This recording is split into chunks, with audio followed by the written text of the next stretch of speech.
Ha ealain a thuailliúd gom. Hanneol beacht acu mír bheatha gún ealain. Hai ho cruachó an an thula áistin bheatha. Hai a smúneachog mo dhéon neachtarí, cultar agus canan héin. Bha opar cruachó cothromachadh gom, agus ha sin háast céirst ha mi créid. Bha mi gyma tolasio mo dhéon dealamh an Anail le pencil. Mar sin bha mi a féicin go rá ferchan dé bha a féicin. Sé rúta gine a bhí fón an uairlá bheatha acham. Is mis sé dúin MacColla, saona san alapa a hami, agus ha mi smúneachach go bhfuil cothromachadh gra sé sosa suúranach crúneal a húnam. Nuair a bha mi óg, dheoprach mi ann an stoile cruachal. Mar a thula duine ag an taith am sa scóil agus córs go mórin rin. Hanneol coinam uine cunne a bhíos mi as táiseach a smúneach stochan bí córam a bhí na ealain. Thoiseach é ann an dóin nádarach agus bha rúta cin cothromachadh gom. Bha sin a smúneach stocha gon bíomh darmh a bhí na ealain nó dealabhad a trón na blianachin leis a teolach óch ortha imag sorsa pressures or. O bhai ho dadamh. Hai dadamh is ga mar a réicúsa dealamh hai faracin fìor bha. Ach chanéile sin a tachart ga seachain. Ha mis sin go bhfuil cothromach go bhfuil mé tuaction détha cothromach rá.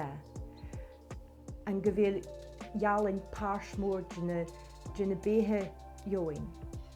Bha opar idir ealaide ag a cúteach sa bhaid tuchas gan an prísin, bhaid deanú stó an accordia, bhaid deanú tóir opar idir ealaide ach ag a chríéiche haid díreach a géirí bhí nech ealain fad na húne ach haid dadamh.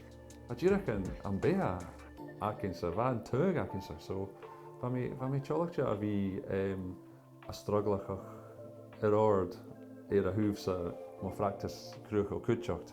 Rí thuamh mo teolach is mo paréile.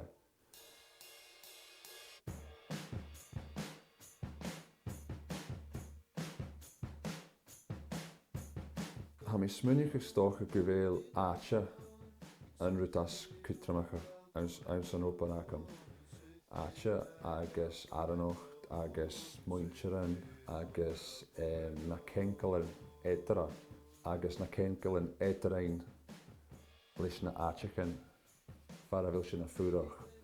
Bha lockdown cothromach ann an dói or bha cormas son a táiseach i ríist bha uine acham agus bha corm son a smúneachach ann an dóin mar álainich i ríist ann an dói clecht mi na áite héin agus rain mi sos a raunsichog trona achíon na slíon Michael an tai agus ha mi háast a díanamh ópar ar a stoile mar sin háast agus ha coinm cúteach bha corm son ópar a dhéanamh son leorú ag íon parsar agus meg Bateman. Bha mi a géirí dealamh Sweeney gelt.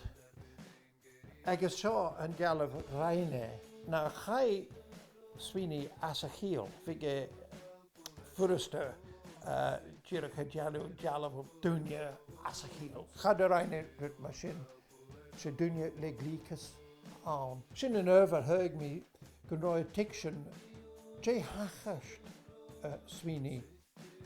Sé opar cruí ha mis sin i bí dúine sin go bhfuil díreach cúr paint ar an canvas ach Anail is smúneach mé dhéana na beachan a sin mis sin.